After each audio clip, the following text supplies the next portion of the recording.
And in the peace and quiet, I can get smurfed on camera like this and work on the new TV and stuff along those lines. What is up, everybody? This is Jay, aka Multimedia Jay. The peace and quiet of times like this are when I get things done. And if people are asleep, they'll just catch this later. That's the way it works with these streams on YouTube and all the other stuff like that.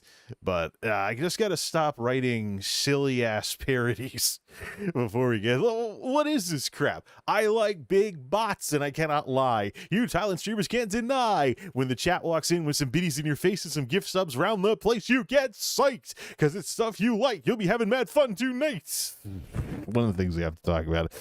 Anyways, if I could even have a constructive discussion, because I've sugar jinxed myself once again. I decided to fill up the pantry instead of the usual stuff for the usual refrigerator and stuff like that for groceries, and that's when I decided to pick up these just to try them at least once.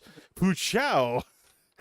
These were in the Asian section at the grocery store and for the imports and stuff. I actually went to a real grocery store instead of Walmart for a change. Walmart, much like Aldi, is selling a lot of stuff that sells the most, but if you go to a regular comprehensive grocery store, you'll find other sections for other things like that. I just don't... Let's see, what is this? Pu Chow fruit, 4 flavors, and then there's a soda one as well. Product of Japan. What I don't understand is, why is there Japanese stuff in the Asian section? Well, that's common sense, until you realize that around here, a lot of folks from Asia around here are actually from Southeast Asia. There's actually some refugee communities that were from Cambodia, I believe, that were fleeing Pol Pot in the 70s that came to this neck of the woods, learned English and raised some families and stuff. So I don't know. I don't know if there's some merchandiser who doesn't really understand this local area, but I figured I'd try it out at least, because I remember the meme that went around about the Sakoru gummies and stuff like that. The long man commercials. They're pretty much a meme on the internet at this point, but I'll throw those out later. A couple of things that are going on. First off, we have a couple of offline subscribers. We'll save that for the next game stream. Don't know when I'm going to do that, though. It has to be earlier than this. So, might save it for the weekend, might work on videos for the week, might just relax and, pay attention to the situation in Ukraine, might just do all that other stuff. Or I might take these for a spin. These are my new Geek House Light Mode shades that I'll be using in Geek House Light Mode type of environments. They don't really fit the dark mode theme too much, because I think black's my color when it's like this. It's all dark and everything, wearing a dark blue shirt and stuff like that. Although I still have to figure out what to do about this whole this whole polarized filter crap that's going on with these displays, like our display number 2 here. I found out after the last thing that we had here. Let me just check something in YouTube. I think I'm shadow banned for talking about Ukraine. Let me just see something here. Let me just see if it's... We've already been demonetized, right? And we're basically not visible because we're talking about controversy. Yeah, we're already demonetized, and we're already talking about controversial issues and stuff along those lines. So I mentioned Ukraine. I'm probably getting shadow banned as a result of this. We'll see if anybody ever watches this. Good old YouTube.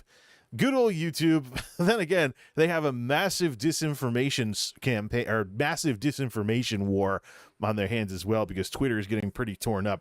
Whenever wars break out like this, there's always propaganda and stuff like that. But I can tell from the numbers that I'm totally shadow banned right now. YouTube can deny that they shadow ban people, but no, I am absolutely shadow banned right now. This is ridiculous. It's just... And this is why Web3 is becoming a thing, so we can re-democratize free expression on the internet and leave what people believe, teach, and confess up to individuals and their conscience, as opposed to a large tech company acting like the gatekeeper as to whether you get to have an audience or not. Now, once upon a time, people could express themselves on YouTube. And the thing is, if we want to talk about people spreading disinformation and other stuff that's a TOS on YouTube as well as on Twitch, if we want to talk about people spreading disinformation, we can talk about not punishing everybody, but only punishing the guilty. The system as it is right now punishes everybody. The favoritism towards larger creators punishes everybody. The feeling like if you're below a certain size as a YouTuber, it's not worth it for you to do anything on this platform punishes everybody, because if it's just the same old stuff, if it's gated content that gets the views, we don't have YouTube, we have Dailymotion. And the sad state of YouTube can tell that story. It doesn't need to be this way. None of this needs to be this way. So,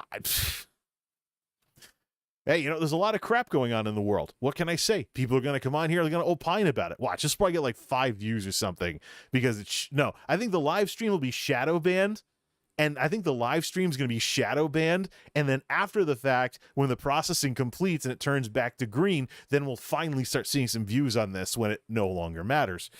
This is the shortcomings of YouTube in 2022 in a nutshell. Either you bring an audience with you or you get destroyed. It's that simple. I said it 10 years ago. If you're not being explicitly promoted, you're being explicitly buried. There's no neutrality in here. But anyways, since we're shadow banned and nobody is going to see this until whenever, we'll just talk about whatever. So we'll talk about what's going on with this channel. We'll talk about what's going on with the streamers and their little Thailand trip. I have this under people and blogs anyways. And then we'll talk about the situation in Ukraine, whether YouTube likes it or not, because I have something to say about it. And, the whole broadcast yourself thing used to be a thing on here, but YouTube can do whatever the hell they want. It's not going to help them, if they keep stomping on the little guy when they're pretending to like the little guy with things like the dislike change. Oh, we value our creators. Yeah, because your biggest creators went running off to start their own CDNs. So now you have to cater to the little guy. But where is that? Where is all of this? Anyways, let's have a little shadow ban fun time here. These are my new shades for Geek House Light Mode. They don't really fit the theme for Geek House Dark Mode. They are Tifosi Jets. Don't really like showing brand names on these shades all that much, but I figured I should probably try it out, which means I probably won't wear them all that much. Maybe I should just send them. I think I already threw out the retail packaging, so I was going to say I could probably send them back for a refund, but it's just, the thing is though, when it comes to Geek House Light Mode and stuff actually matching the theme, if I don't wear these, I have we're back to 2001 with the slasher shades that I got in college. So it's just one of those things. All right. So what's up? What's going on here? So first off, I'm going to deliver the good news to absolutely nobody. That my channel is not getting ground to a halt because of the situation in Ukraine. It's just that when I saw, oh, look, finally, probably somebody that's already subbed. When I saw or it could just be the reaction time's a little slower tonight. There is a turnaround time on notifications and things along those lines. But no, forget it. Here's the thing. When I come home and I see something that looks like World War III's breaking out, or brewing at the very least, I stop and take notice. I've spent the weekend working on assets to broaden out the gaming streams beyond Elder Scrolls Online. I need a template. It's not going to be for the chat streams. Matter of fact, the chat streams are basically going to have the whole thing with, let's see, what is it? The old TV. Kind of as a nod to the old TV. The chat streams are actually going to keep the screens that use the old TV, just for that whole classic look. Same thing with everything else I'm doing with chat streams as well. They're basically the successor to vlogs, where we're just talking about stuff. Probably more people stopping by when I do these things when USNA is actually still up. But this is really kind of just the sort of thing where people who like the channel will just catch up after the fact, and it's not going to matter as much. But it's still annoying on YouTube when, YouTube is this grand guardian gatekeeper. Okay, now I'm seeing some signs of life. Finally. Now I'm finally seeing what look like signs of life. People actually coming and going. Woo! It's people in blogs, so unless they're bots or something, I really don't understand how people are even finding this anyways. It's under people in blogs, and we're talking about the situation with Twitch streamers going to Thailand and the situation with what's going on in Ukraine. So let's see, fire everything up. So yeah, my channel is not grinding to a halt. Get some jazz music going here. My channel is not grinding to a halt just because this happened. It's just that it looked like a really serious thing, so I basically stopped for a bit, worked on some stream assets for gaming streams. That way I can play a wider variety of games than just Elder Scrolls Online, which, let's be blunt here, other than Deadlands, there isn't any real activity going on except for in-game events until the next chapter comes out. And even then, I don't know. I mean, I might just go play something else for a bit. ESO is kind of getting long in the tooth. Or I could just be saying that because I've barely been playing Elder Scrolls Online lately. I've just been toying around in Reshade. ESO, as we know, has graphics from 2014. There's been some improvements like TAA and DLAA and stuff like that in recent years. However, the big thing I'm doing is I'm playing with Reshade because Reshade applies graphical stuff that isn't natively supported by the game. So I've actually made some pretty nice looking screenshots and stuff like that. Been doing some of this over on Twitter, aside from, you know, keeping an eye on the whole situation in Ukraine and stuff along those lines. So, oh boy, oh boy, oh boy. Yeah, so of course the channel would grind to a halt. It's still snowballed like it was before. I have tech projects to do. I have tech experiments to do for my colleague who wants to get some stuff. That'll probably be the first thing I do when I lay off all the streaming next go around. But I still have that stuff to do with the computers and getting everything going to see what low-end computing can do in the current mess that we find ourselves in parts-wise for my colleague who wants to become a YouTuber. So I think, though, by the time I get those videos done, he'll probably just have bought a laptop anyways. At the very least, I should do a laptop test just to show him, what you could do with various hardware that's out there in terms of editing videos. We'll take the last tech video and use that as the source information. But that hasn't changed just because I spent the weekend working on stream assets and keeping, like, cable news streams and webcams of Kyiv up on screen number 2. Just seeing how everything goes or whatnot for whenever it worked anyways.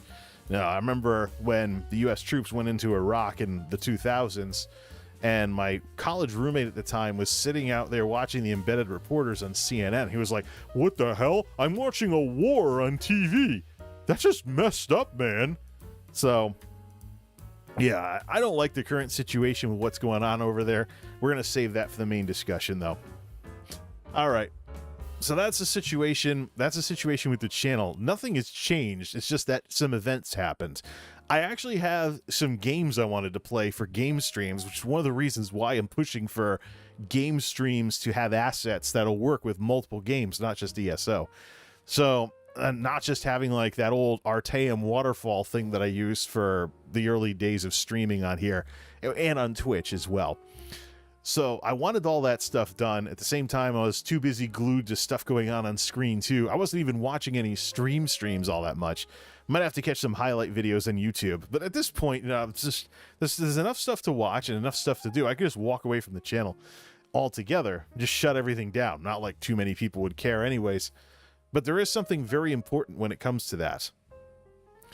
I'm wondering if I should say sayonara to the 9-to-5ers and go work somewhere where I can get more hours and more pay and then just shut all this stuff down and make more money. Because, the numbers and where they're going with YouTube, just like what we're seeing with this stream, just stomp on small creators over and over again. It's just like YouTube has their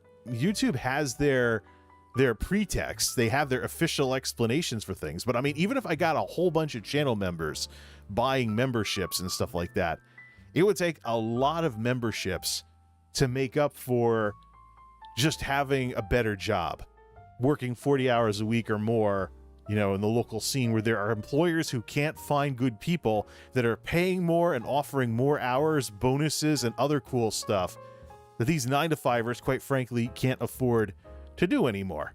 The same thing is true with opportunities and stuff like that for advancement. There are none where I'm at. Literally, the entire org structure just seethes of, I got mine, sucks to be you. Either you are somebody who can't get anywhere and should just settle for working a blah job for decades with no promotions or advancement or anything, while your boss is probably somebody who's been there like 30 years and is just riding high on the good old boy network. No, and then they wonder why people don't stick around. It's not worth it. It's just something where you pick up some experience and then go somewhere that can actually offer you something. That's where these people are going.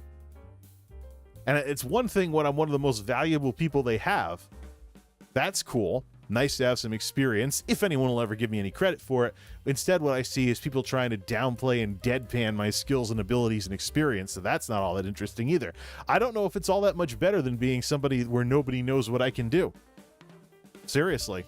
I don't know what's worse. Is it worse when nobody knows what you can do, or is it worse when people know what you can do and they deliberately pretend that you don't, that they don't know? I don't understand. So, in the midst of all of this, I'm actually very seriously thinking about shutting all of this down and going somewhere and just working a job with more hours and more pay. Probably change my schedule up. I don't know if I'd ever make a video again. I don't know if I'd ever stream again. But I really don't know at this point. It's just, YouTube's not interesting. YouTube's not interesting in a lot of ways. Twitch isn't interesting in a lot of ways. And online media, as we know it, is turning into this dinosaur where people are wondering if Web3 is going to re-democratize everything so that we can stop having these nose-in-the-air big tech companies serving as the Ministry of Truth from 1984. Same thing on Facebook, too. I actually have seen people who cite their sources that are getting flagged for misinformation when, in reality, they can cite sources on everything. Just somebody on the other side of a hot political issue gained the ability to be considered a trusted source and is now going on flagging sprees to push their own views. It's really a mess. I mean, Facebook, despite what they're doing, is still known for disinformation.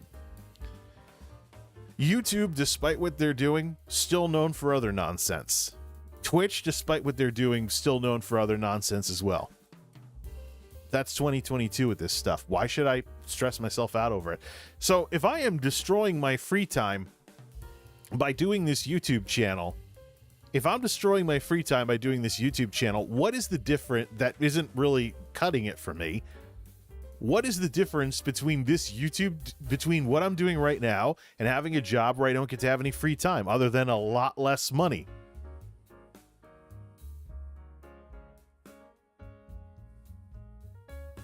Like I'm going to get an answer because I'm shadow banned. Anyways, shouldn't have put Ukraine in the description. All right, let me talk about this Thailand. How about we talk about this Thailand thing with these streamers before we, well, I just got to make sure. I just hope that when I go to talk about the main thing, the little something I want to do, the network doesn't flake out. Another reason, too, I got to do some experimenting with tech videos is to reconfigure the network with subnets and stuff and find something that works better.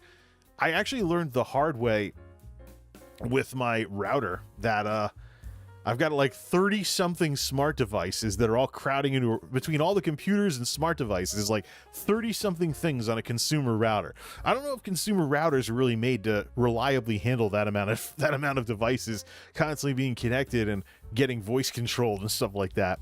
I'm gonna have to take a good look. I mean, the processor says it's not getting slammed, but I'm gonna have to take a look at seeing how I can load balance the network and stuff like that.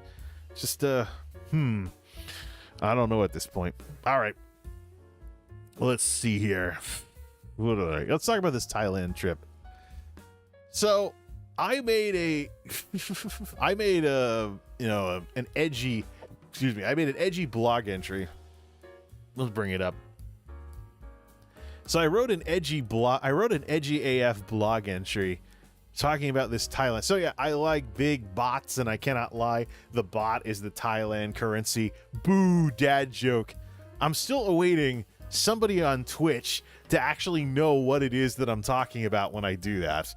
So yeah. So there's a whole bunch of streamers that just went to Thailand, and they're all going. Thailand is pulling back their restrictions. Let's load this up. Thailand is pulling back. Oh, I have ads on here. That's right. Let's mute this site here. Nothing. I'm never going to want to play anything anyways. Let's see. This site uses cookies. Yeah, I'm not logged in.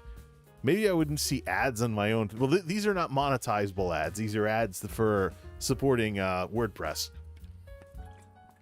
Kind of like what I used to have on my channel before I joined the partner program. So here's what's going on with this Thailand trip. This Thailand trip is a little something that let's see.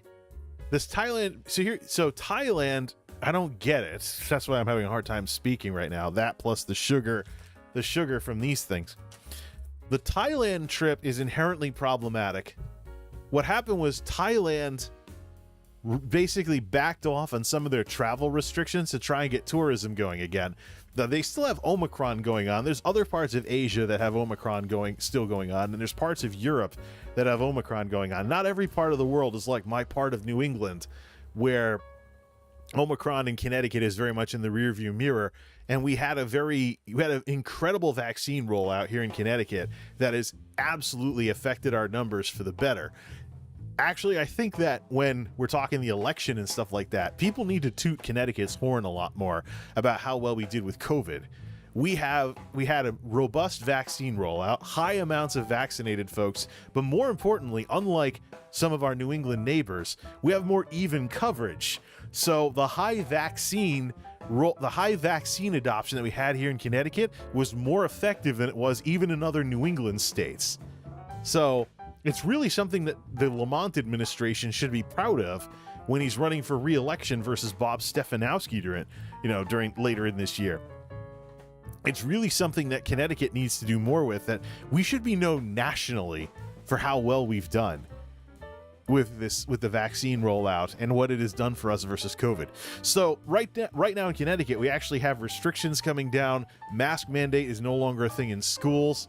As of this coming month, going into March, mask mandates are being lifted in schools, on school buses, things along those lines.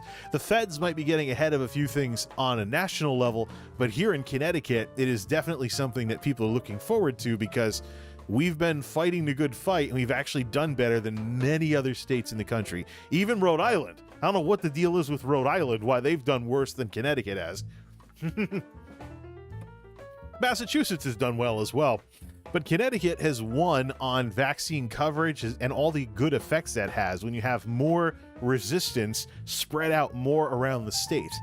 And I think more people need to be tooting the horn on this thing, instead of just letting it slip into history. Because we know that there's anti-vaxxers and other people on the right that are going to try and trump something up or something, where that term has more than one meaning these days. But there's going to be more people out there that are going to be trying to make something out of all of this when they shouldn't. It's just like the facts don't line up, so they're going to be like a little kid. They're going to make up their own story instead of going with what the facts actually are. Like when kids don't like what's going on, they just make up a fantasy story and then they just go with that. All right, so the news here in America is flooded with the whole Ukraine thing, but this Thailand thing is the result of restrictions in Thailand being loosened up. So you go there, you quarantine for a day, and then you take a PCR test 5 days in just to be sure. And that's basically it. Welcome to Thailand. Have some fun. Wear a mask some places, some people don't, etc. But Thailand is blatantly trying to get some tourism going again, because that's sort of what they're kind of like Southeast Asia, especially Thailand, is like the Florida of Asia.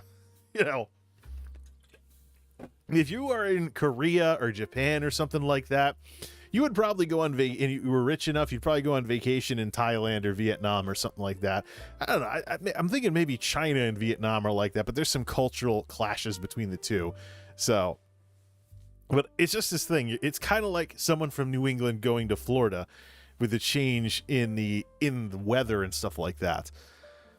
All right. So you got all these streamers. Now that Thailand is opening things up again, they're scoring tickets out there before the prices go back up, because people are finding out they can actually they can vacation in Thailand again. So they're scooting on over there at budget rates or something. And Thailand has a lower cost of living than places like the US or South Korea and stuff like that.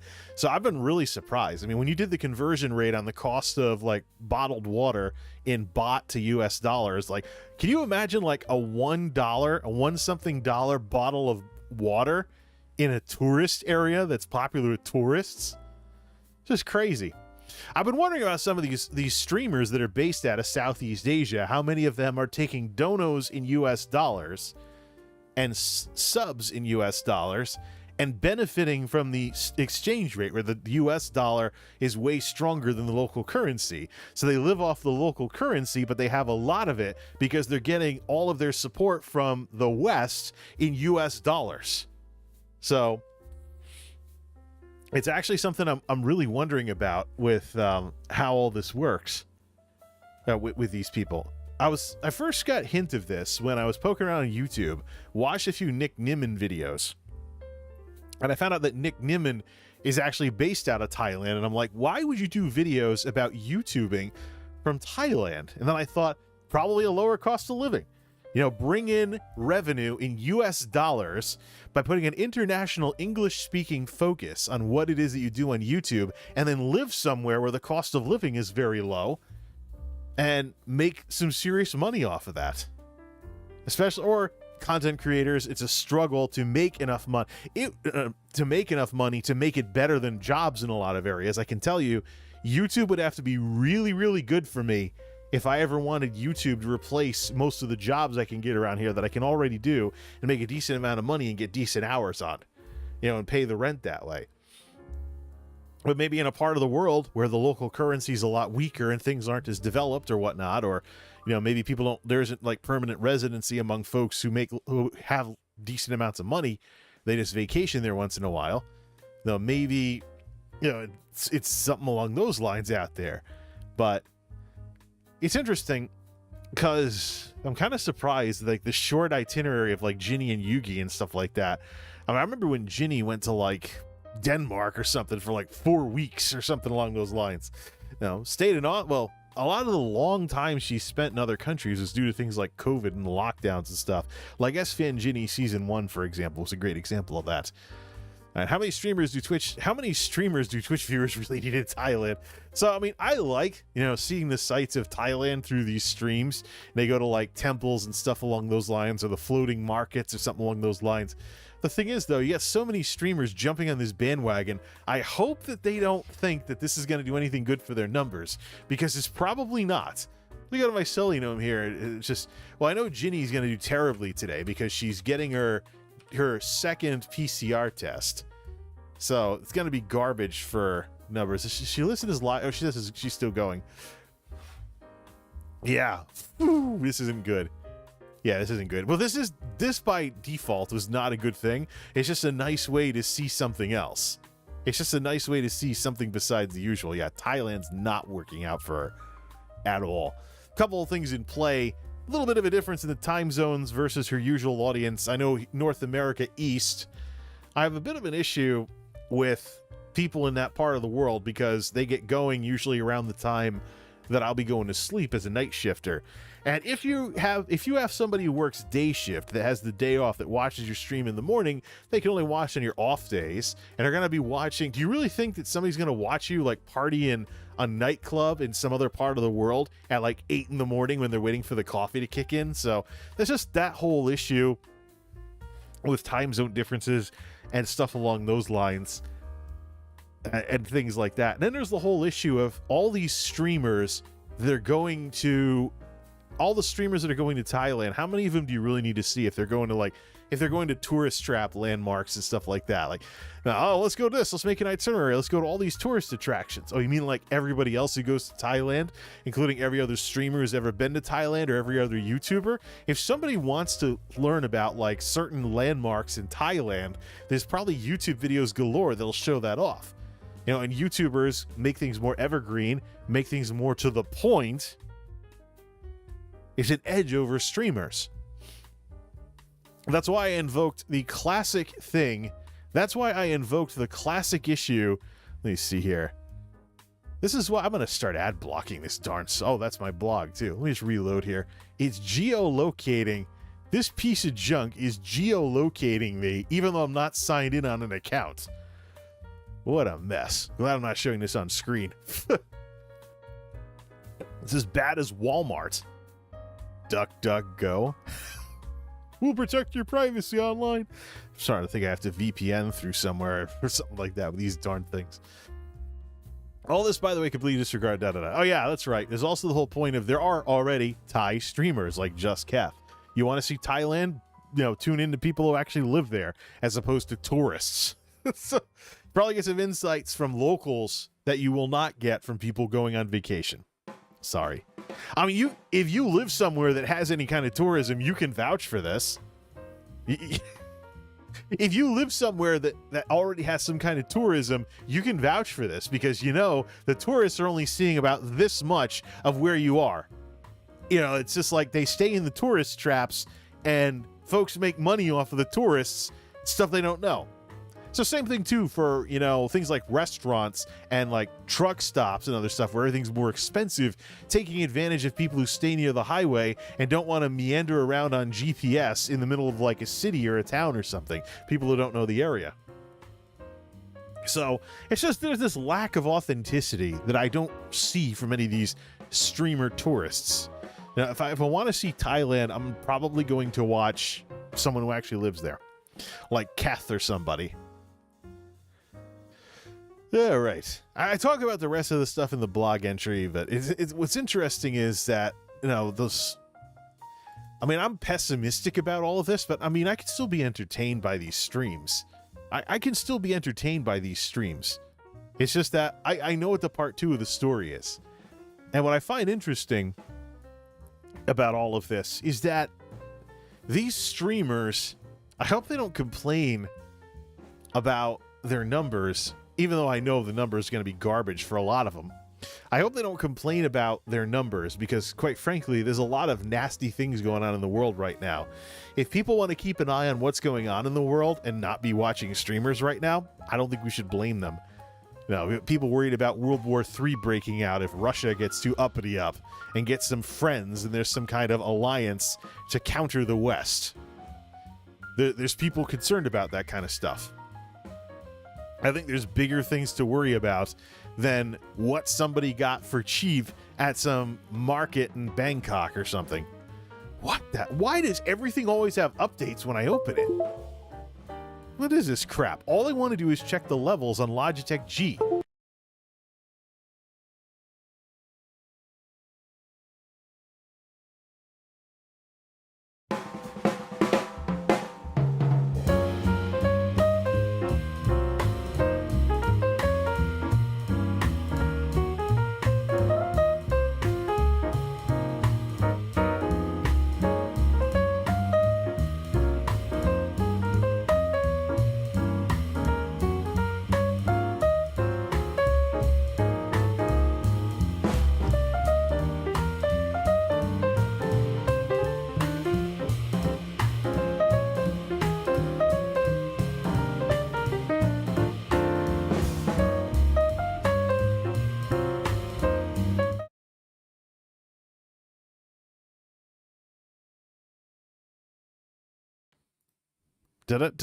There we go. That's back.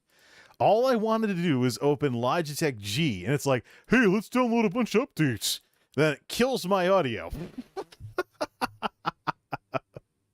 How pathetic. I'm going to say this again.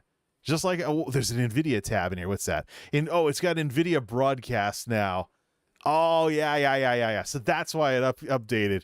So now it's kind of like a counter to Elgato. Let's see. We can probably start the music back up again. Where is it? Oh, it popped a direct sound buffer error. Yeah, well, it doesn't help. Blah, blah, blah, blah, blah. Okay, that's still working. It doesn't help when your audio is complete. Your audio device is pretty much uninstalled. Okay, I'm getting something over the regular Yeti Nano audio. Good. Yeah, so all of that disruption of my stream is the direct result of this update to Logitech G now having NVIDIA Broadcast to be able to work with my graphics card if I want to download an 831 meg download. We already played with Blue Voice and some of the other stuff. I might play with NVIDIA Broadcast later, but I think a lot of this is just crap that's happening because I haven't streamed in a while and I haven't popped open this software in probably longer. I just wanted to check the levels on everything. Wouldn't be an AV geek without it. All right, so yeah, I have the blog entry. You can check it out to get everything here. The biggest concern I have with the Thailand trip, though, is, first of all, you have Ginny and Yugi here going from Korean winter to Florida weather. And I'm like, and we're talking summer Florida weather. We're talking highs in the 90s Fahrenheit, highs in the 90s with dew points in the high 60s into the 70s. Those are tropical dew points. At more normal temperatures, that is sweltering. But, you know, maybe there's a bit of dry heat when you're almost at 100 degrees. But in that part of the world, there's folks from India that I've seen talk about this. In that part of the world, you basically take a siesta in the middle of the day or something along those lines. I mean, you do everything in the morning and the evening, but you tend not to do stuff in the middle unless it's air conditioned,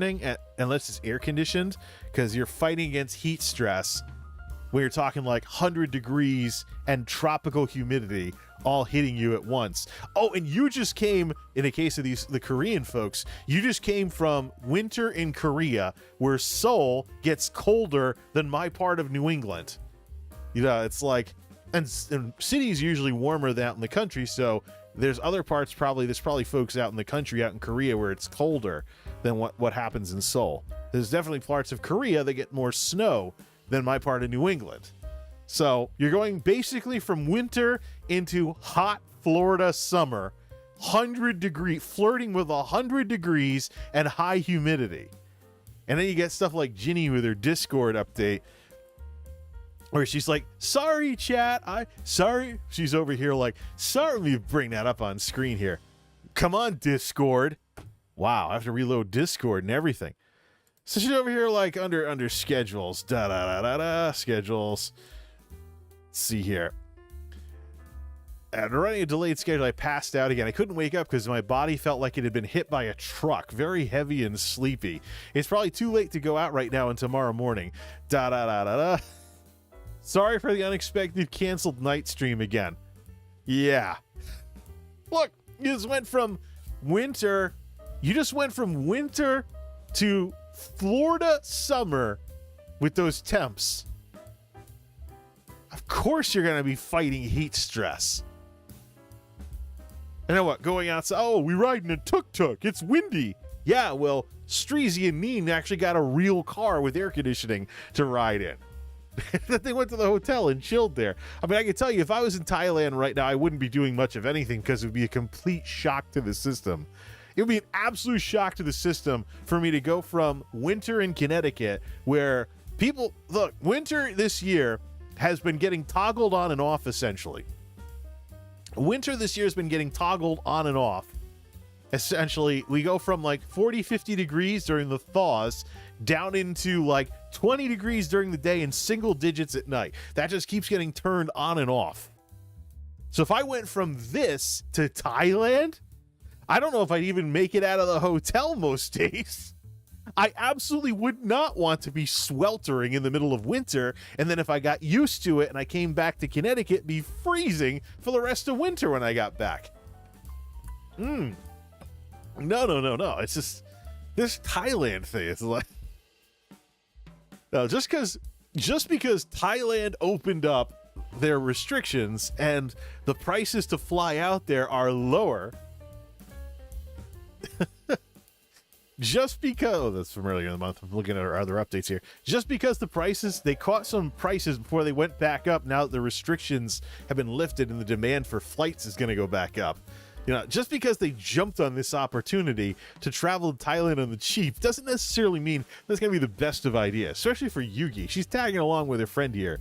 But what that basically means is somebody who streams 4 hours a day is hanging out with somebody that streams 6 or 8 hours a day in sweltering Thailand weather, tropical weather. So the shock to the system, plus walking around a bunch, plus following her friend who stream grinds more than she does. I seriously wonder, you know, I hope they enjoy this rest day where they're getting the second PCR test in the hotel.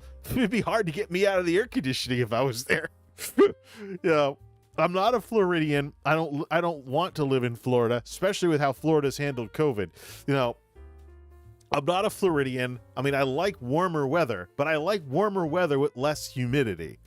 Now, I'd be just fine never shoveling snow ever again, but I don't want jungle weather. I want Chamber of Commerce-y type stuff. Maybe 60, 70 degrees, low humidity. Just hard to find in a lot of the world. You can go to a desert, hit like 100 degrees with no humidity. You can go to the jungle or whatnot. You can stay here in New England and get like, here in Connecticut, it's like what? Relative humidity, or excuse me, the dew point is usually in the 60s. It's an event if it gets into the 70s. But usually 50s feel nice, 60s feel humid, 70s are just plain sweltering. And on Wednesday, that's the funny part here, because I was checking if I go to my Twitter here, on Wednesday, it's actually going to hit like 75 for the dew point there. Let me see here. Bangkok, Wednesday, March 2nd. I hope they're out by then. They're supposed to go down to like the coast or something and go find a beach or something like that, which is probably what they should have done in the first place. Thailand is just too darn hot. I actually think it would be better if they went down in the middle of Korean summer, so they'd be more used to hotter weather, and it just got a little bit hotter, as opposed to winter to summer, like, boom, that. Like, oh, it's February, and it's like 95 degrees. Like, woo! So, Wednesday, March 2nd in Bangkok, around lunchtime, 93 noon, high noon in Bangkok, 93 degrees, feels like 104, dew point temperature 75 Fahrenheit, of course, but only 56% humidity, but that's because it's so freaking hot there can't be a lot of humidity in the first place. When the dew point is at 75, you better find yourself a fan or some shade, or better yet, some air conditioning somewhere. It's like, ugh. I made sure to grab a screenie of that, but I go over onto the Discords and stuff, and Ginny's like, oh yeah, I'm all tired. Yeah, heat stress. Go to the beach. Heat stress, and it's normally cold in where you're from this time of year. So it's like, I'm gonna have to catch up on like the highlights videos to see what streams off of their rather robust schedule that they didn't get around to. Like, oh, I keep missing night streams. You're probably all right. Couple of things at a time here. So, you go to Thailand, you eat like a Westerner or a Korean, not like the fork into the spoon thing. No, chopsticks and using the Thai fork as a Western fork. It's like, obviously you're a darn tourist. Like, you're a tourist. Game over. So, this is fundamentally everything that's wrong with this Thailand trip for these streamers. It's not really going to be all that great for more people finding out about them. Not just because the language barriers involved, but also, quite frankly, because if these two want to try and meet people in Thailand, become friends with them, that's cool. Trade, audiences and fan bases, that's cool. But for the most part, you're talking about people who just like seeing stuff in Thailand. Of that group, you got people watching YouTube videos, you got people doing this, that, and the other. Of that group, who exactly is ever going to take a streamer getting like that nerd from Eurotrip with the Frommer's guide, like, we gotta go here, we gotta go here, we gotta go really big itinerary. Who is ever gonna go with something like that over someone who actually lives there, either like long term or was born and raised? Can actually show you more than just the tourist stuff. I mean, I can go to Thailand, I will show you the temples, the beaches, Bangkok nightclubs, I mean, I'll show you all that stuff. And I guarantee you it won't be any better than someone that actually understands Thailand. I'm just gonna look like another tourist trying to make YouTube videos. So, just no. Oh well, hope they try to have fun, because I got this feeling with Yugi in particular running after her stream grinder friend here. I got a feeling that she may have this feeling in the back of her head that she's not really having any fun. She's just trying to keep up with her friends. It's almost like a shadowing program when you have an internship in college. Like, you have somebody that's doing this, just tagging along, and it's like, okay. It can get exhausting sometimes trying to keep up. I don't know. Her stream, her choice, her decision, her numbers. And by the way, her ecosystem being over on Twitch, which has its own problems in and of itself, all by itself. Now, I've got plenty of YouTube stuff to worry about, like getting shadow banned because I put Ukraine in the description at a time when there's some very sensitive discussions about all of that. Either way, we can cut the music here because we've gotten to the most serious part of the discussion, and I want to see if my network crashed. All right, let's restore some of the things. You'll notice the plant light's not going, so it's just blue, no purple.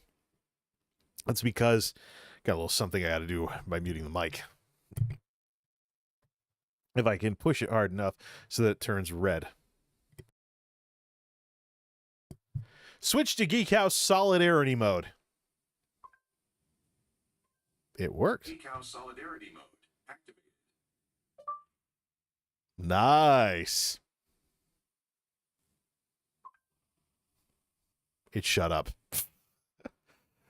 Yes, I moved some of the lights around so you can get some yellow with the blues. It looks better in real life than it does on stream because of some color accuracy issues with this camera.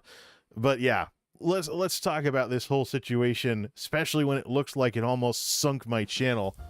You know, that we can lose the jazz. Bring in some stream beats. Bring in stream beats ambient for this. All right.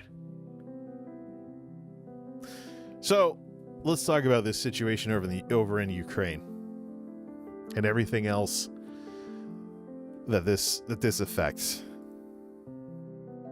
So it may have looked. It sounds so loud. It sounds so loud in the headphones. I think it sounds louder in the headphones than it actually is. Let's just try doing this. It's not going through the speakers, is it? No, it isn't. Let's see. Yeah. So I mean, kind of a cool design, but it looks more like a flame, not necessarily the blue-yellow that their flag has, which I think is supposed to represent like a field of sunflowers, because the sunflower is the national flower of the country. So everything kind of ground to a halt for me when I saw this, because like many people out there, I was like, oh crap, is World War III starting? Because if you know the history of the world wars were always the result of one thing leading to another, leading to another, leading to another. So a lot of what the West has done to try and stabilize things since World War II has a lot to do with trying to break that cycle so it can't happen again. You look at World War I, you had this empire was with this empire, this ruler was with this ruler. They were royal family folks marrying each other and sometimes having problems with being too closely related, stuff like that. Now, there was all kinds of complicated relationships at the very top of human civilization. And so when those complications cause problems and, you know, the usual stuff, things can get complicated between two people that are just regular folks, never mind heads of state, never mind imperial heads of state. And so we have alliances leading to World War I. World War II, we have one thing leading to another. Worldwide depression. It tests the resolve of countries, whether or not they have a strong democratic tradition. Countries with a strong democratic tradition persevere. Countries with a weak democratic tradition go running into the arms of macho man, strongman leadership that fundamentally destroys people's rights. So we end up with essentially not even that, but basically pseudo democracy versus autocracy.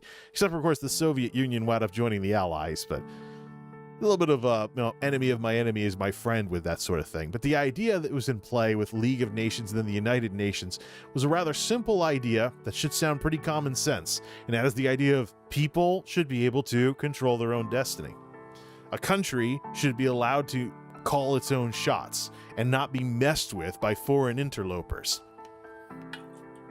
Whether through a military incursion like what we have right now, or through things like disinformation campaigns, people creating sock puppet accounts to try and destabilize the population by getting people arguing with each other, stuff that we're seeing on social media nowadays, stuff that's pretty much ruining social media and lending credence to campaigns such as delete Facebook and the like. So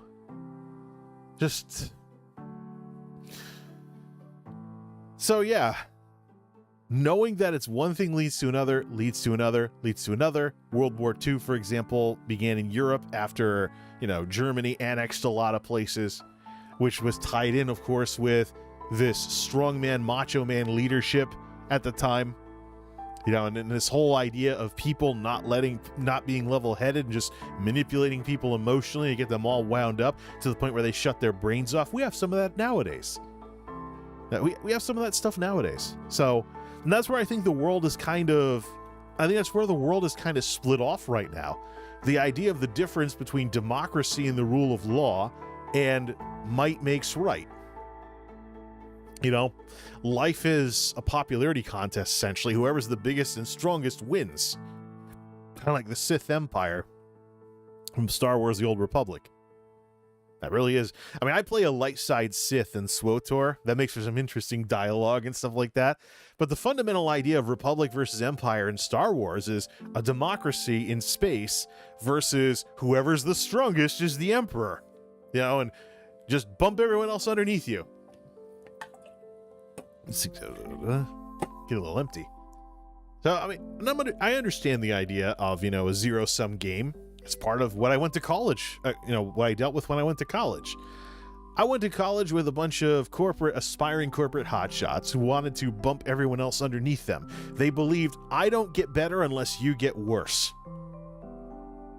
So, there was no trying to help each other out. It's, I must be better than you and I must win over you. No, that kind of competition. I mean, it's one thing if you're competing, trying to be the best at something, but when you're talking about entering a company where you're joining an organization, you don't want to be going on firing sprees, then ending up with turnover problems like that.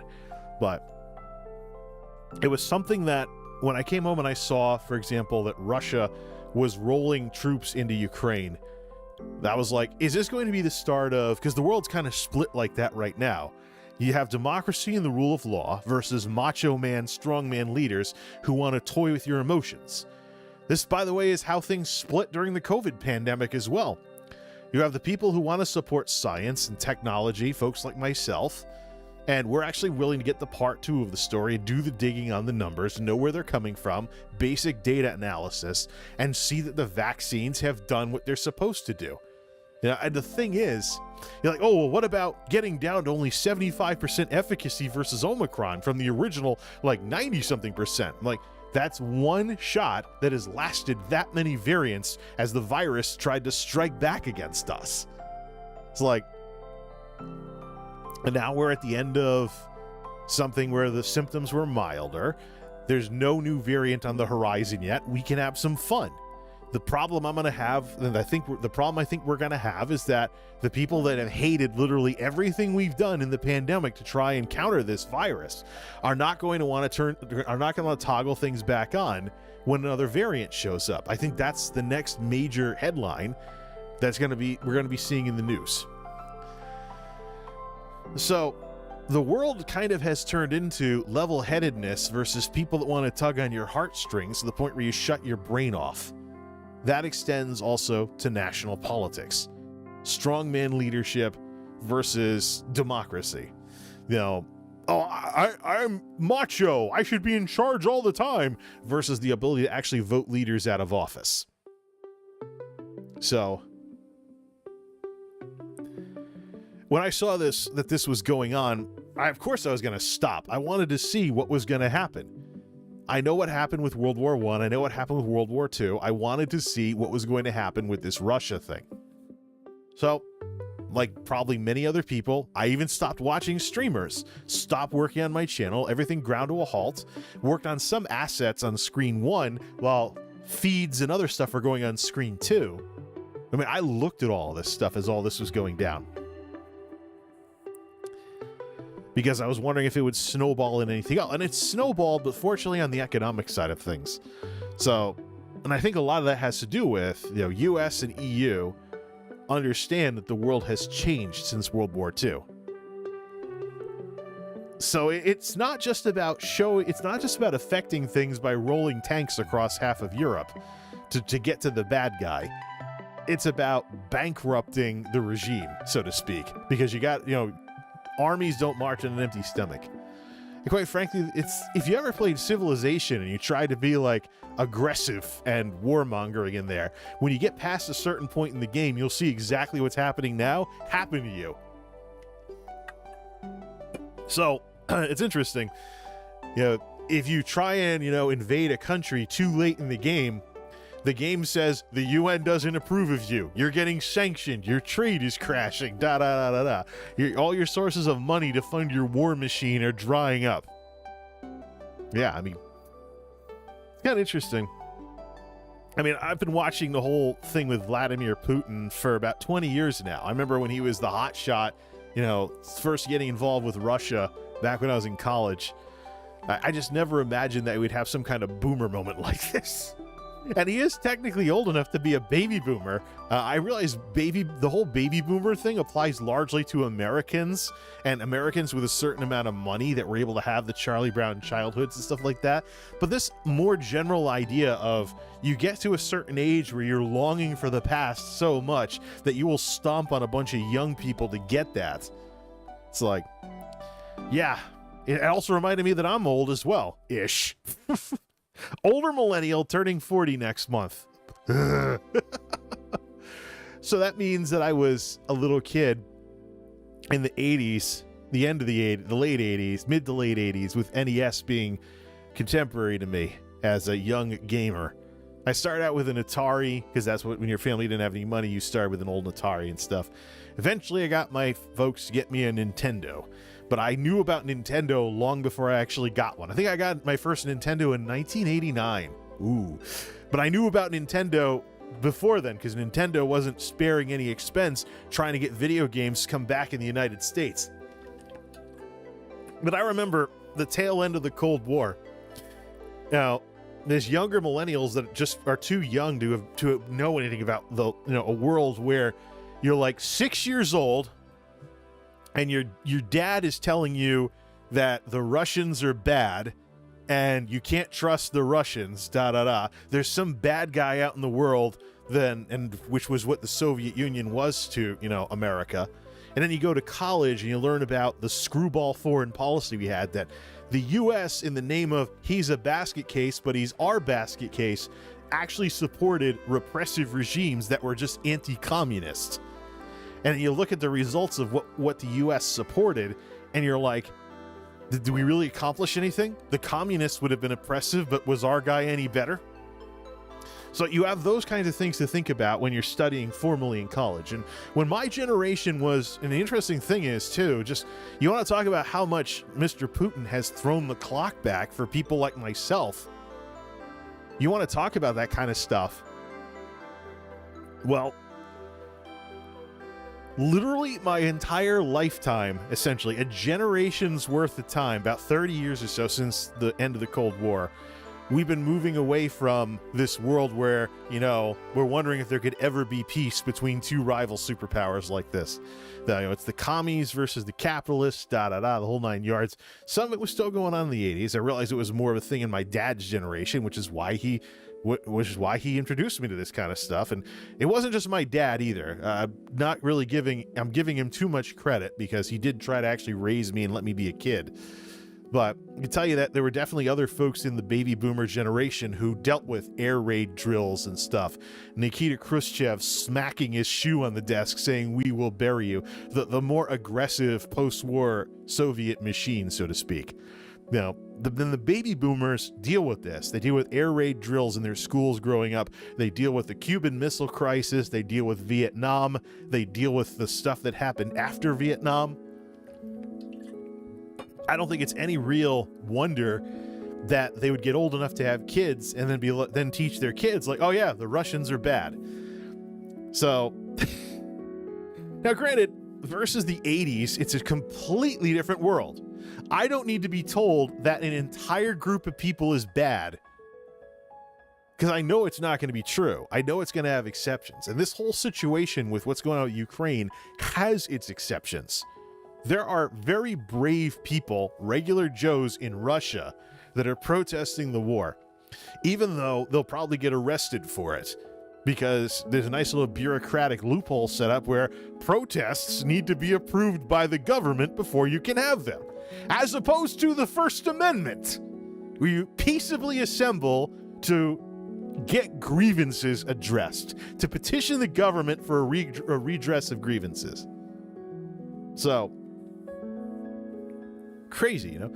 The thing is, though, with smartphones, everybody can film video. We can see a lot more that we couldn't see before. So we can see that there are people that not all people are like a certain whatever we may think. Not everybody will support if a country invades another country. Not everybody's going to support the war. There will be regular Joes risking getting arrested who will make like YouTube videos and Twitch streams and other stuff, whatever's still allowed in their country, whatever hasn't been firewalled yet, to get their point of view across. And I mean, I'm not a super big Joe Biden fan. Let's be blunt about that. I think he largely took advantage of a country that had just had enough of Donald Trump. Outside of the 2020 election, President Biden wasn't all that interesting as a candidate. No, he would always lose primaries to somebody else, because he is a little on the bland side. But when you have somebody who's like, I'm macho for 4 years, maybe you want somebody who's a little milquetoast. After you have a guy who runs his mouth a little too much and then is too narcissistic to properly end up with his foot in his mouth. So,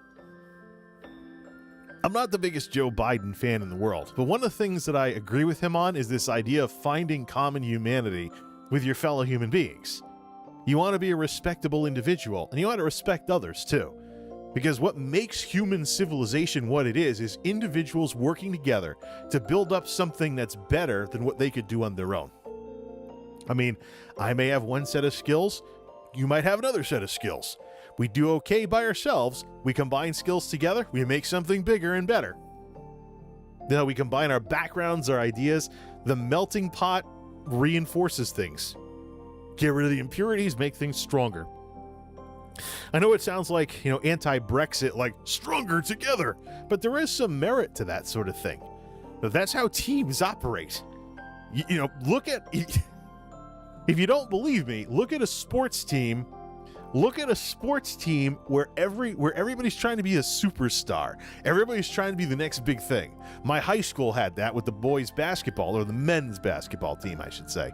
The men's basketball team never won a single game all 4 years of high school. Why? Everybody was trying to be a superstar. Nobody was actually working together as a team. It was just a giant ego fight, so to speak, and they lost all the time. And there was no working together. There was no, teamwork of any kind. And that's something I've seen since then. People that are full of themselves that don't work well on teams tend to boat anchor the teams that they're on. There is an extent where a highly skilled person who's a jackass to the people around them can actually help a team out, but that's always limited. So it's all about finding the common humanity here. So, I mean, it's a lot of people are talking about, can we help the Ukrainians out in the midst of all of this? What about the regular Russians? Especially with the SWIFT thing and whatnot. If the ruble crashes really low and that there's somebody in Russia, like the vlogger who I've shared a few videos on Twitter, if you know that there's somebody in Russia who doesn't like the war and they're worried about what's going to happen with all the sanctions and stuff going on, well, why not have them go live on YouTube and throw supers if they'll go through? Because, while the currency's super low, they just turtle money-wise until everything kind of quiets down again. End up with a bunch of rubles that gain in value and everything comes back. I was wondering about that. I know that crashing the economy will cause inflation and stuff along those lines, like what's going on with some of the financial moves that the West is doing right now. But look, you're threatening the stability of the world order. People are going to be ticked. What we're seeing here is kind of the international version of a contrarian getting the result of what they're pushing for. If you go out of your way to make people upset, don't be surprised when you succeed, because you probably will. Now, let's talk about the Ukraine side of all of this. So the reason why I've been focusing on this whole Ukraine thing a lot with them is they are like the rebellion in Star Wars. They're blatantly the underdog here. They share some of our values, but the big thing is somebody invaded their freaking borders, man. It's like, that was one thing if, maybe a non-military thing was the way Russia went about it, but getting old-fashioned and just rolling tanks across the border with some pretext, we've seen that before, and it wasn't in the better part of people from the history of the 20th century here. So it does hit close to home for my family, though.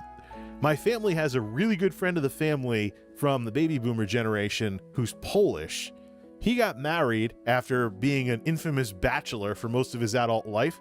His wife is Ukrainian. So the close relations between Poland and Ukraine are definitely something, they both kind of can relate to one another, having dealt with the Soviet bloc and all the other stuff, and occupation by foreign powers and stuff along those lines. But the thing is, I just find the Ukraine folks, very rugged, and I don't think even if the Russians took Kyiv, I don't think that would end everything. I think what would happen is you got NATO really close to, how do you say that LVIV city? Lviv? You have I'm probably saying it wrong because I'm speaking English. I know there are special sounds even for Kyiv. Just don't want to say Kiev because that's the Russian way of saying it. But, the Kyiv, even though like with Kyiv and stuff, there's actually a different way of saying that in the Ukrainian language rather than, what like cable news is saying. Just anglicizing it, that's kind of the close enough thing. There's this, I heard it's pronounced once, I tried pronouncing it, and I pretty much almost did a tongue twister there. It's like a shibboleth of sorts. It's not something that an English speaker like myself will probably ever be able to get right. But yeah, so I mean, they're like with how, numbers wise they're at a disadvantage and stuff, to have them hold out as much as they have totally makes them look like a bunch of Rocky Balboas in uniform.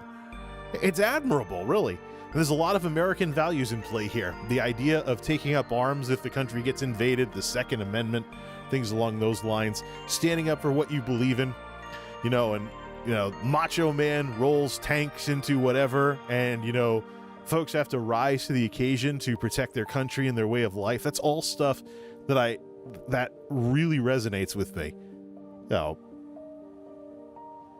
It's how this country was built. The Continental Army, even though we wound up eventually receiving assistance from France, the Continental Army had to fight against the British to secure the way of life that we were drifting towards, unlike the major power that wanted us to stay in their fold. There's definitely, if you know your American history, there's definitely parallels between Ukraine and, the American Revolution at this point. Except we're not talking about being like a former colony or something along those lines. We're talking about a country that just wants to be able to, do its, to be in charge of its own destiny. And I think that's the ultimate sign of respect for a human being, is when you let them do that. I mean, even if they're wrong. So, and I know there's been things with the whole, there's the whole thing with, the pandemic and everything, where some people are just wrong, but they have some deep held convictions about that. But then you see them, get infected and stuff, and they're out of work for weeks. And you're like, well, I wish you would have, I wish you would have listened to me earlier. Maybe we could have avoided all of this. But the sanctity of the mind is an incredibly deep form of respect. When you'll let people actually do their own thing, barring some exceptions, of course, that are just not good for people around them and stuff like that. When you let people do their own thing, things can be pretty prosperous. I mean, look at the GDPs involved here. Russia, I was surprised to find out the Russian GDP before all this happened was actually lower than that of Italy. I was kind of shocked. I was like, I know that things have changed since the end of the Cold War, and I knew there was problems with cronyism over in the Russian Federation, but to see, I thought their GDP was higher than that. I was kind of surprised to find out that it wasn't. So, in terms of money, in terms of fun, guns and butter, not spending too much of your GDP if you want to do something militarily, Russia's kind of in a bind on that. They're kind of in a bind on that compared to NATO or the U.S. or something along those lines. Of course, this isn't our fight as Americans. The odds are we'll just support whatever the EU wants to do, because the EU is, well, their neighbors. And a lot of times I've observed that President Biden actually thinks about things, and then the EU says something and they just go along with it. I mean, if the EU is the first mover in this, it's their part of the world. So I really think that we shouldn't be trying to get ahead of them. We believe similar stuff about democracy and things like that. Of course, maybe EU has more bureaucracy than we do, but I don't think it would be appropriate, given how America has had this thing over the last 20 years of just trying to get involved in too much all around the globe. I think it's actually a good thing that we're letting the EU usually make the moves and stuff like that, and then we go along with it. It's their part of the world, so they should be able to sort all of this out.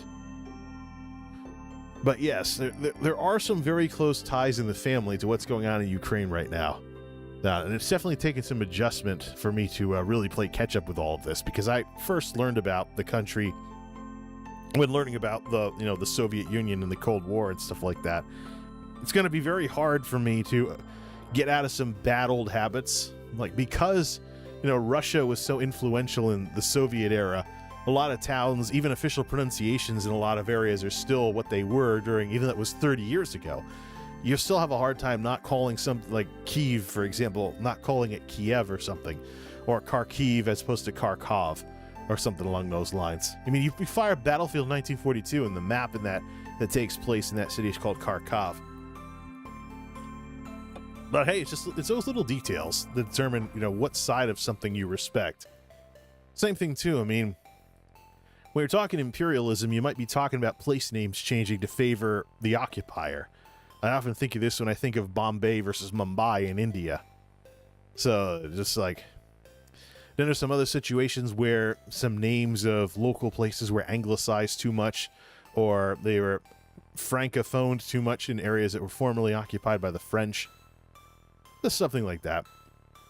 And one of the founding principles of the United Nations, though, is national nations being in charge of their own destiny. So, and I think that's a rather noble idea. People, parts of the world shouldn't be taken over and stuff by people like, oh, let's colonize them. No, it's largely an anti-imperialist thing. There's a lot of UN bureaucracy these days and stuff along those lines, but. So, yes, I was worried about this potentially being, World War III, the beginning of it, like a lot of other people out there that might be a little too jumpy about it. But considering we haven't seen like tanks rolling into a country in Eastern Europe since World War II broke out, it was quite a thing to see. The thing is, though, with all of that is it's a different world. It's a completely different world. With YouTube, social media, and the internet, we can know, for example, that not everybody is going to things are more open. Unless of course you start shutting things down, but then that reflects badly on you as a country when you want to start firewalling the heck out of stuff to try and keep people from knowing the truth about things. But what we have in play here is the same thing I was talking about earlier. It's about level-headed leadership and democracy versus strong man. I want to manipulate your emotions so much to the point where you shut your brain off. We're just seeing it now. We're seeing entire political groups being run that way. We're seeing countries being run that way. No, and it's just, I think this whole showdown between level-headed thinking about stuff and getting all emotional windbag stuff where you shut your brain off, I think that's going to define a lot of controversial issues for the foreseeable future, because that's really how things are kind of shaping out. Even with this. By the way, that president over there, President Zelensky, that guy is one of the most courageous political leaders I've ever seen. Ever. Now, maybe he's taking a lesson from what happened in Afghanistan or something, but sticking around in the capital city, like, oh yeah, we're gonna, refusing offers to be flown out of there to safety. Like, no, I gotta stay with the people. We gotta fight this, and we're gonna stick it out till the end. That's inspiring. So if we can get past the talking all over the place, because I'm having trouble keeping my thoughts in order here because there's so much to talk about, let's talk about, the what ifs of everything. We know Russia has all those troops doing a giant parade into Kyiv. I think if Kyiv is taken by the Russians, it's probably going to end up as the Alamo moment. Remember the Alamo? Yeah, well, then it gets over to Lviv down on the out in the west. If the Ukrainian military regroups out there, they're recruiting a foreign legion of sympathetic people with combat experience from other countries to go over and fight. They all, if there's an embassy, if Ukraine has an embassy, they're recruiting a foreign legion of sorts. So I really think at this point, probably one of the reasons why Russia wants to talk is because NATO's doing their thing.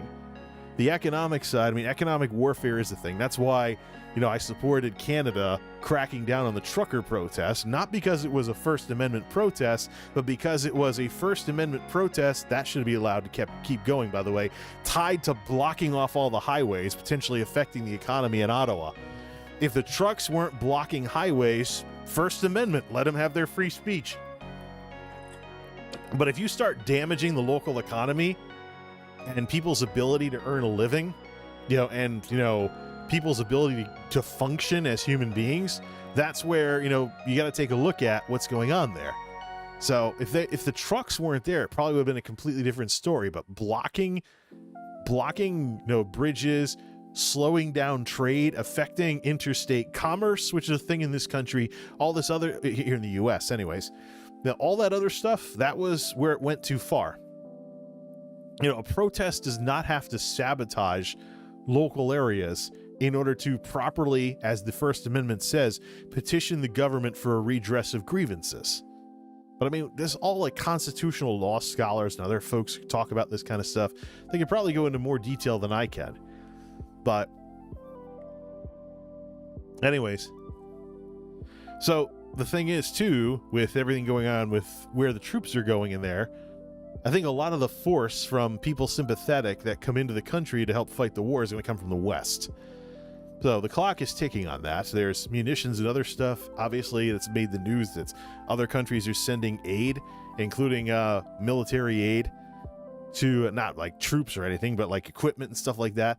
Well, how's that going to get into the country? It's not going to come in from Russia's side. It's not going to come in from the sea because there's, warships probably trying to blockade stuff. Airports have been damaged by missiles. We're probably talking good old-fashioned trucks rolling across the border or some kind of convoy on the ground. And so the closest major city is Lviv, and I imagine that the western part of the country will continue being a place where, where the strength of Ukraine is getting bolstered up, even if Kyiv were to fall. I don't know though. It's been night after night after night. You see the things on social media where there's screwball logistical problems happening with the Russian army. It's just the fun part is that's one of the reasons why I keep an eye on the webcams. First, I want to vet that they're by like a legit news organization. So I do that. I vet that they're by a legit news organization. Then I check and see, what flags are flying in the buildings. Have they changed yet or something? And I'm sure if Russia took the city, the first thing they do is hoist flags and everything like, hey, look, we have the capital. Woo! So that's one of the things I've been keeping an eye on with all of this. But yeah, I think Ukraine, even though they're blatant underdog in all of this, I think they really represent, kind of, they do have this Rocky Balboa likability to them. They do have this kind of, they're kind of the underdog that you just want to root for. And there's a lot that's in play here that I think Americans who understand what makes this country great can definitely resonate with. What I find interesting is that this part of the reason why this is happening is because, oh no, they might join NATO or the EU or something. Well, I mean, if you're rolling tanks through neighborhoods and shelling civilian buildings, things like that, and stuff along those lines, if you're doing all this crap, if you're doing all this nonsense, I mean, that's not exactly going to warm, fidget spinner, I know, 2017, right? I mean, if you're doing all of this stuff, I can't imagine that totally like makes people want to join your side. Well, there's something in here somewhere that somebody didn't think things through. Maybe it's just like a boomer moment, like I said earlier, where Mr. Putin's getting up there in years and he's over here like, well, crap, darn it. I wanted this type of stuff. Might as well try and push for it. Darn it, I want Russia to be more like it was 100 years ago or before, during the Cold War. Well, if he wants to throw back to the Cold War, he should look in a history book and learn about the economic side of it. That part of the reason why the West won the Cold War is because the Soviet Union went bankrupt. It's like the economy couldn't keep up. There were problems with the unintended consequences of the central planning and the command economy, chandeliers falling out of ceilings, the problems with the collective farms, just, I mean, markets may not be the best thing out there sometimes with market economies and economic freedom and stuff, but it's better than the alternative. Or maybe something a little more primitive, kind of like despotism itself when you compare it off with democracy. You know, I very much believe, and this is in play here, by the way, with this whole Ukraine thing, I very much believe that democracy does not come naturally to people.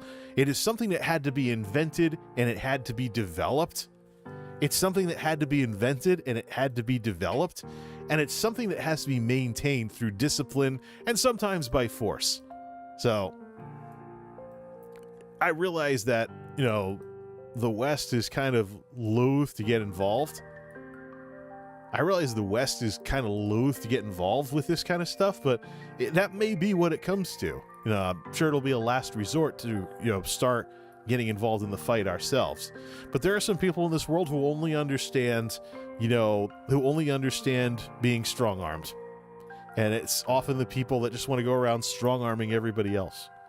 I don't want to get into like the Team America world police thing about the different kinds of people, because that's probably on YouTube and it's a very dank meme at this point.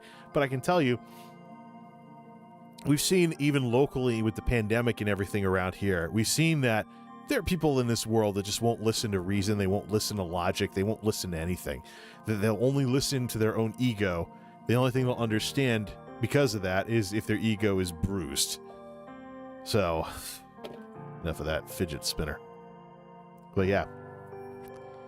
Then there's the criticism that I've heard say, oh, you just adopted Ukraine. You didn't really care about the Ukraine before. Da da da da da. Really? By the way, the whole the Ukraine thing, it's hard as an English speaker, because there's so many other country names that have the before them for grammar's sake, like the United States of America, the United Kingdom of Great Britain and Northern Ireland. You know, it's gonna be tough getting used to. I know the Ukraine is a geographical thing and it doesn't recognize the sovereignty of the country all that much, but darn, you know, when you've spent, when a lot of your background in this goes back to the Cold War, like when you're my age, it's a hard nut to crack getting out of that habit. Then again, there are other countries out there whose names start with vowels that you wouldn't put the before. Like we were talking about Andorra, for example. Small little country in Western Europe. We wouldn't say the Andorra. So I suppose it's something I could work on getting used to. It's going to take some time to catch up, considering where I've started from here. People are like, oh yeah, everyone's just adopting this country. Well, yeah, they got invaded. And we're not talking about some little ragtag civil war or some splinter group that doesn't like the government or something like that. We're actually talking about European countries fighting each other. It's like, this is something the world has seen before, and we know that it can lead to very bad things. So, seriously.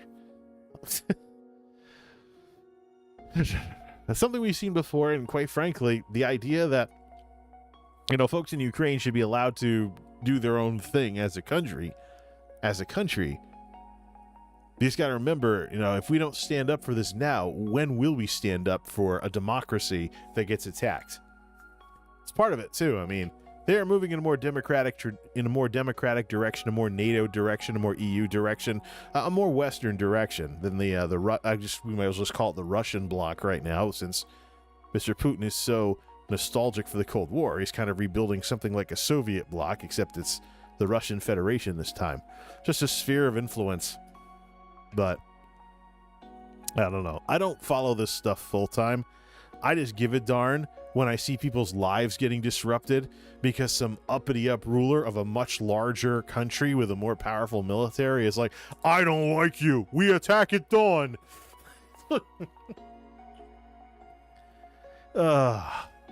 But yeah. Slava Ukraini.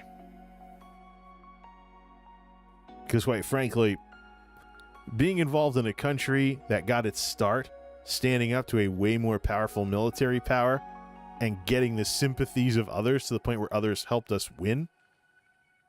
We've seen this before. If you're an American, you should be incredibly familiar with this.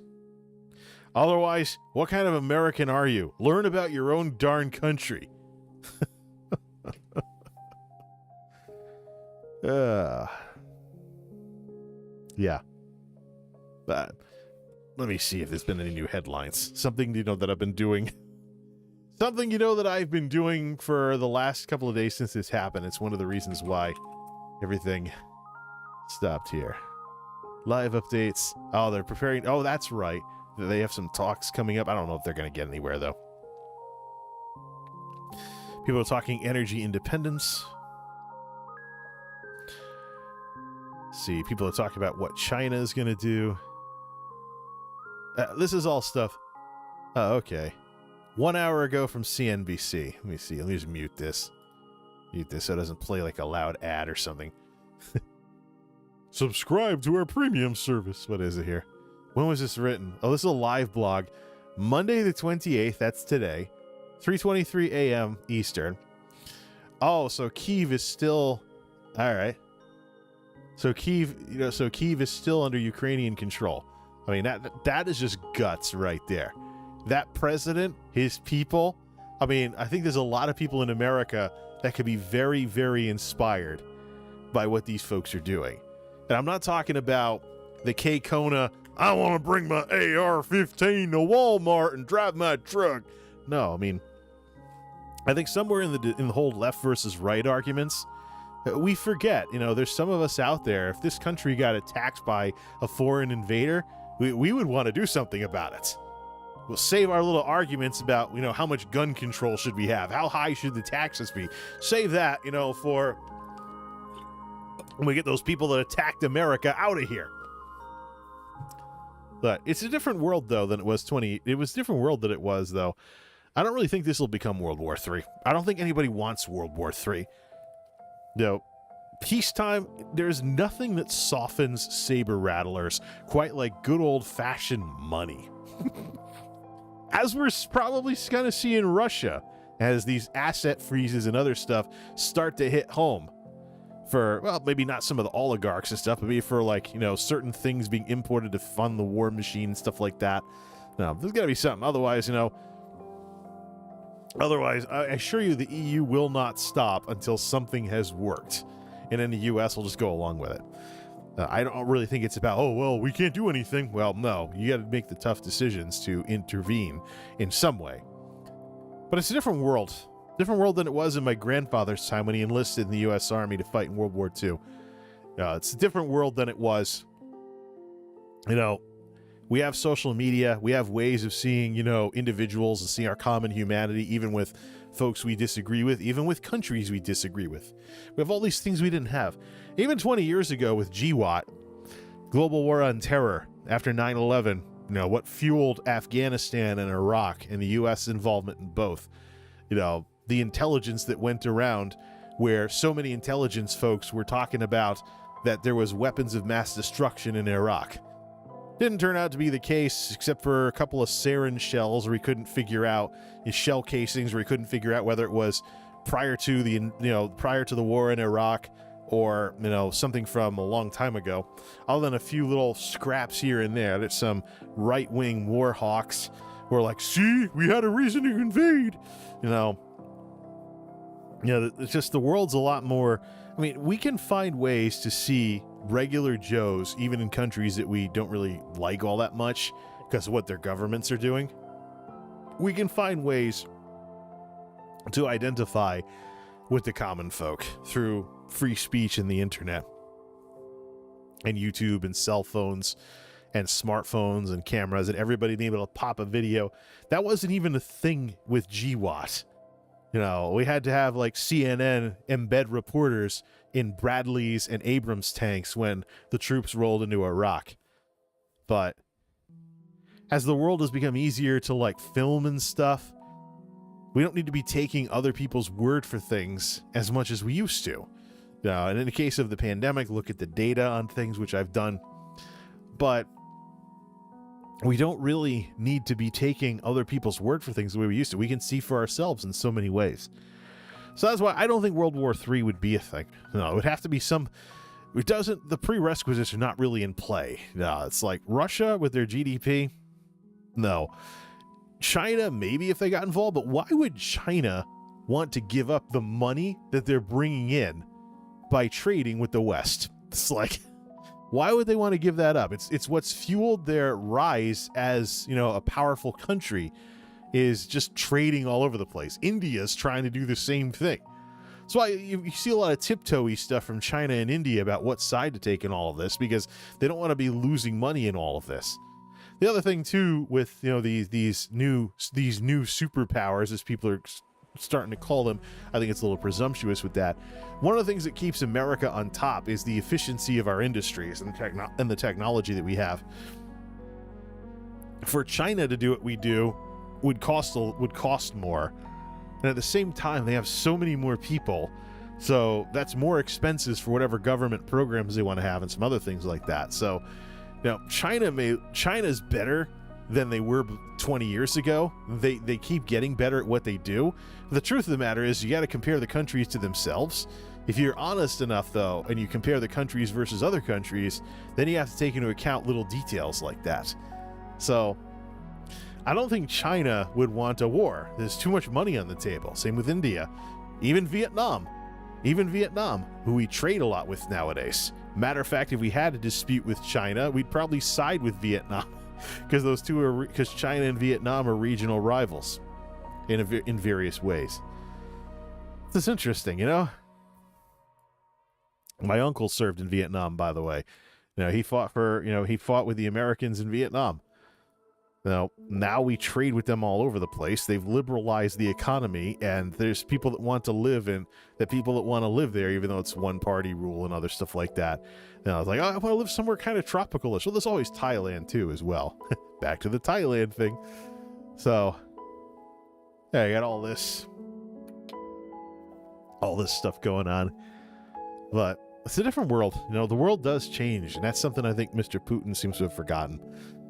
There will be consequences. There will be consequences for rolling troops across borders and threatening to nuke people, even through a veiled threat and whatnot. Because you know what? The world's been a pretty prosperous place. We live in a world. We've just, we have to deal with inflation and some other stuff caused by the disruptions to supply chains due to the pandemic and everything. Yeah, and we have to get the virus under control in less vaccinated parts of the world by exporting more vaccines and making vaccines that aren't bound by intellectual property that can go to other parts of the world and help get shots in arms, so we don't have our next variant coming out of those parts of the world like we've already seen before. Multiple times, I might add. So, quite frankly, what we have with trading with each other instead of taking each other's resources and forming empires and stuff like that, it just works, and it works pretty darn well. We've seen it work before. We just got to make some adjustments to get it working again. It was nice being in a world where chips were less expensive. You could build a computer for a couple $100. Get something with some decent computing power, go play games or surf the web. Yeah, it's like when I was growing up, computers were always $1,000+ dollars, 4-digit price tags minimum. Now we've gotten to a world where computers are like $300. We've had it before anyways. I can tell you that, I think that the prosperity of peacetime is something that more people in this world like, more than wondering if their neighborhood's going to get bombed out by XYZ army rolling through town. There's just something, as much as we crave excitement in life, there's just something attractive about things being normal and wanting, some kind of normalcy to what it is that we do and our day-to-day lives, and the ability to, get a job, work, buy things. Well, there's something to be said for that. So I don't think any country wants World War III. I don't think this situation is gonna turn into World War III. It was kind of scary though when we started hearing talks about nukes and troops rolling across borders and stuff like that. It was worth stopping and just seeing, has Ukraine held off the Russians again today? That kind of thing. But yeah, some family ties to the Ukrainian side of the conflict. But I've also seen the YouTube videos of Russian YouTubers who are worried about what's going to happen. So I know that everything's gray as usual. So it doesn't really benefit us to really see the world in black and white all that much. It's too simple-minded. Life's usually a bit more complicated than that. 433 at the Geek House. Not bad. Considering I didn't think I was going to be able to talk very well tonight because of these things. I guess this all goes back to the stuff that I learned about in college.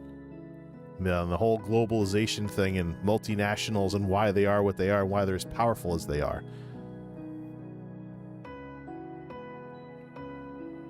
Because if you have a good idea, you should be able to send it around the world.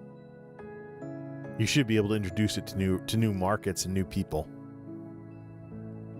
And there are a few things that will benefit you quite as well as being, cosmopolitan, and I don't mean the magazine. Being open-minded enough to learn about different types of people and cultures, and even the people that you have some pretty significant differences with. Find out where your common humanity lies with people around you and all around the world. I do this with content creators and other stuff. So, helps to diffuse these dumb little things like what's going on over in Eastern Europe right now. Every so often, though, you're going to get somebody that's going to be like, nope. But then you have to deal with those people.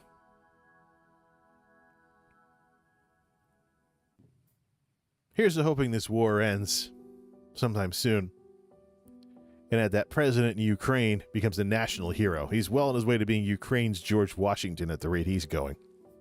But what an inspiration. Stand up for what you believe. Don't back down. Because if you don't stand up for yourself, who will? As for this channel, I still have all the things I wanted to work on beforehand, and I have multiple games to stream now. So we'll figure out what to do when. The videos have a little bit of time sensitivity to them because of the situation involving my colleague who wants to know about YouTubing. But I think with everything going on in the world, what I'm already doing should be perfectly fine. I'm going to talk to him anyway, see how he's doing with his channel, seeing if it's not too big of a deal that I haven't gotten around to that other stuff yet. I'm sure he'll understand with everything that happened with Ukraine. And of course, having a few family ties to the conflict. I think we should just stick to what I was doing all along. Do what I want when I want. And try not to get shadow banned by YouTube in the process. I'm also thinking of settling into a pattern where streaming is more of an earlier in the evening for me, and probably mostly a weekend thing. So I don't know. Do I really want to wait until next weekend to stream again, though? I don't know. Well, actually, no. If things stay as quiet as they are at the 9 to 5, next weekend might be a 3-day weekend because things are so slow. It was day shift's turn last week. Next go around, if the volume's going to stay low, it's going to be our turn, which means we'll have a 3-day weekend and we'll have Sunday off. I don't know. We'll have to figure it out. I would like to stream some other stuff besides ESO, though. And of course, we have videos to do. Well, I guess that gives me something to do anyways. Hats off to the brave people fighting in Ukraine. Slava Ukraini. Keep on keeping on. Because I'll tell you this. As an American, I find what these folks are doing in the face of the odds they're up against to be pretty darn inspiring. We need more of this courage in this world.